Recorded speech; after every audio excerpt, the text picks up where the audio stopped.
का B x plus का सी। अधिकतम घात कितनी, दो है, तो उससे कम घात भी हो सकती है, तो एक्स का पद आ गया। उसके बाद एचर पद आ गया, तो इसके बराबर क्या करेंगे हम, 0। अब इस समीकरण को हल करने की हमारे पास दो विधियां है। वो दो विधि कौन कौन सी है?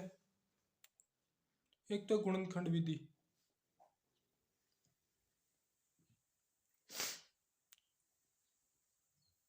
गुणनखंड विधि। दूसरी विधि है पूर्ण वर्ग विधि। अब आज हम जिस टॉपिक के बारे में चर्चा करने वाले हैं उस टॉपिक में हम क्या करेंगे, पूर्ण वर्ग विधि से हम द्विघाती समीकरण को हल करना सीखेंगे। अब पूर्ण वर्ग विधि इसी समीकरण को लेते हुए, और इसी समीकरण में हम एक सूत्र है जिसको हम आसानी से उसका मान निकाल सकते हैं। उसका नाम है द्विघाती सूत्र या फिर श्रीधराचार्य सूत्र। वो क्या होता है? तो श्रीधराचार्य सूत्र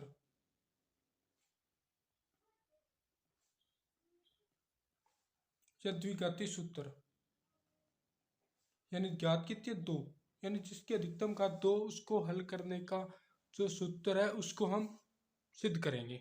तो सबसे पहले हम लेते हैं कि जो हमारी मानक समीकरण क्या है, ए एक्स स्क्वायर प्लस का बी एक्स प्लस का सी बराबर कितना आ जाएगा, 0। क्यों बराबर 0 करना पड़ेगा?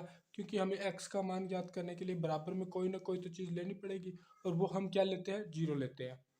और पूर्ण वर्ग विधि हमें कहती है कि जो एक्स स्क्वायर का जो गुणांक है, यानी एक्स के यानी चर पद की अधिकतम घात 2 होनी चाहिए, और उसका गुणांक क्या होना चाहिए, 1 होना चाहिए। ये कौन सी विधि कहती है? पूर्ण वर्ग विधि कहती है।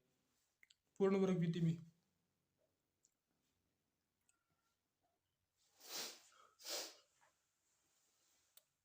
पूर्ण वर्ग विधि से क्या होता है हमारे पास कि जो एक्स स्क्वायर की जो एक्स स्क्वायर का जो गुणांक है वो क्या होना चाहिए, 1 होना चाहिए। अब यहाँ पे कितना है, यहाँ पे ए है गुणांक, तो प्रत्येक पद के अंदर हम क्या करेंगे, ए का भाग दे देंगे। ए का भाग देते क्या होगा, जैसे हम देखते हैं, ए एक्स स्क्वायर प्लस का बी एक्स प्लस का सी बटा ए और बटा ए बराबर 0। अगर 0 में किसी भी संख्या का भाग दे तो मान कितना आएगा, 0 ही तो आएगा। तो मान क्या है, ए से क्या कट गया, ए कट गया, तो मान क्या बचा, एक्स स्क्वायर प्लस का बी बटा ए एक्स प्लस का सी बटा ए बराबर क्या आएगा, 0। ये चीज आ गई हमारे पास। अब दूसरा स्टेप क्या कहता है, पूर्ण वर्ग विधि में दूसरा स्टेप क्या कहता है?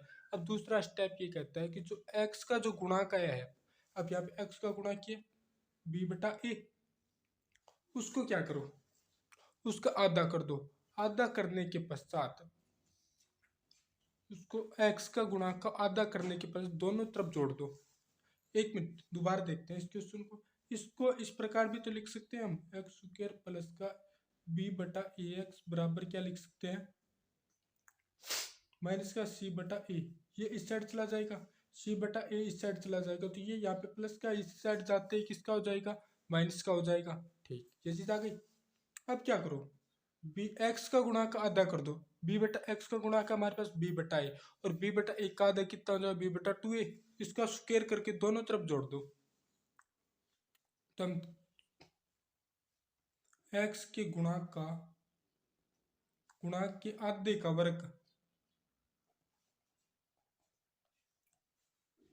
आधे का वर्ग दोनों तरफ जोड़े, क्योंकि इस साइड जोड़े तो इस साइड भी जोड़ना पड़ेगा, तभी समीकरण संतुष्ट हो पाएगी।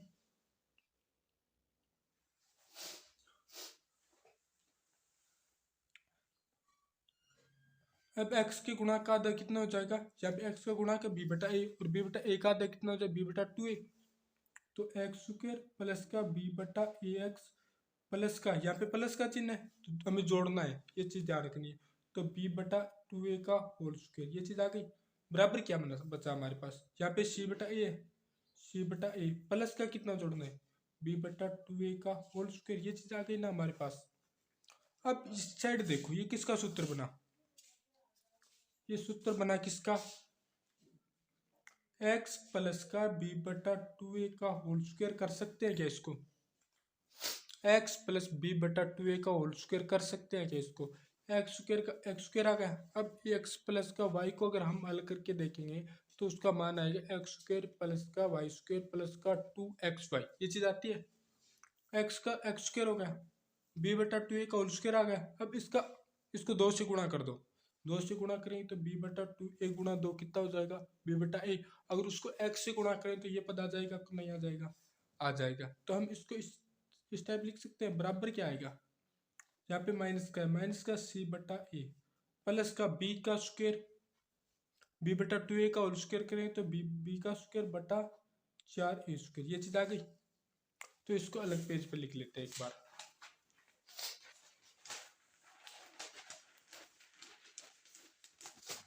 हमारे पास जो समीकरण आई वो समीकरण कौन सी है, एक्स प्लस का बी बटा 2a का होल स्क्वायर बराबर कितना आया, माइनस का सी बटा ए प्लस का बी स्क्वायर बटा 4a स्क्वायर, ये चीज आई हमारे पास।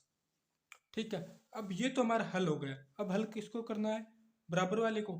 तो x प्लस का b बटा 2a का होल स्क्वायर बराबर क्या आएगा, यहाँ पे लघुत्तम ले लो, लघुत्तम कितना आएगा 4a स्क्वायर, 4a स्क्वायर हमारा लघुत्तम आ गया। अब इसको 4a स्क्वायर को माइनस का c बटा a से गुणा करेंगे तो एक से एक कट जाएगा, तो बचा क्या, a को c से गुणा हो जाएगा 4 आ जाएगा, माइनस का 4ac, ये चीज आ गई, प्लस का b स्क्वायर।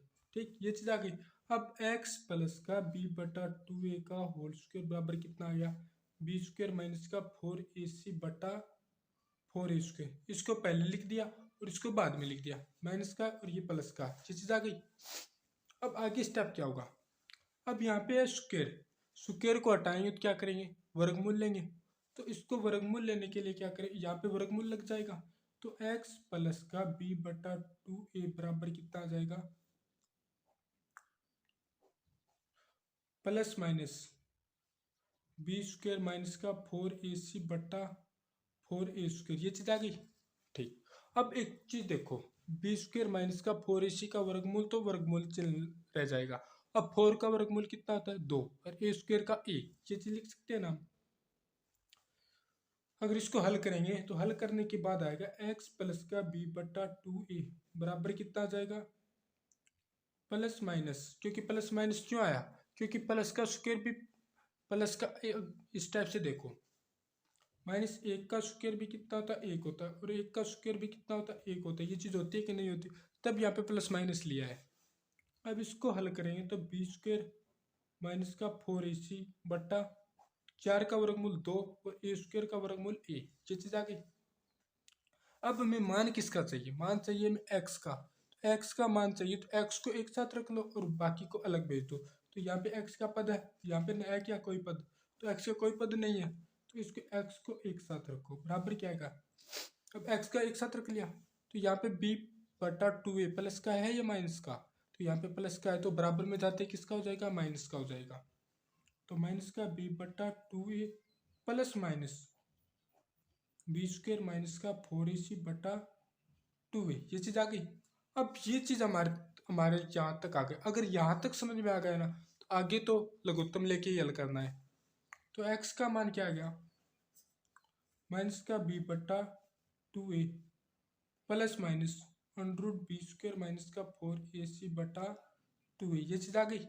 अब इसको हल करेंगे, x का मान चाहिए ना हमें, तो x बराबर 2a हमारा क्या आएगा लघुत्तम, यहाँ पे भी 2a है और यहाँ पे भी 2a है, तो हमारा लघुत्तम कितना आ गया 2a आ गया। तो माइनस का b plus minus under b square minus का 4ac, ये चीज।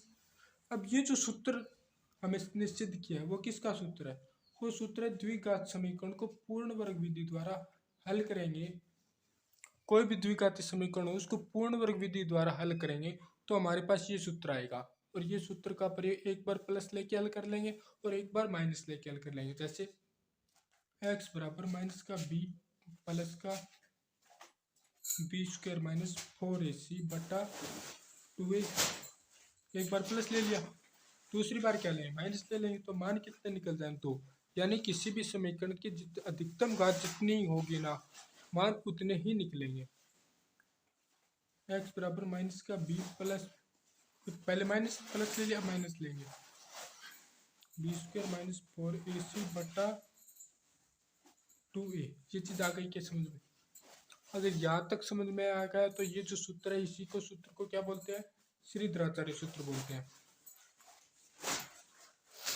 इसी सूत्र को श्रीधराचार्य सूत्र बोलते हैं और हमारी भाषा में क्या बोलते हैं, द्विघातीय समीकरण को हल करने की विधि तो द्विघातीय सूत्र भी बोलते हैं।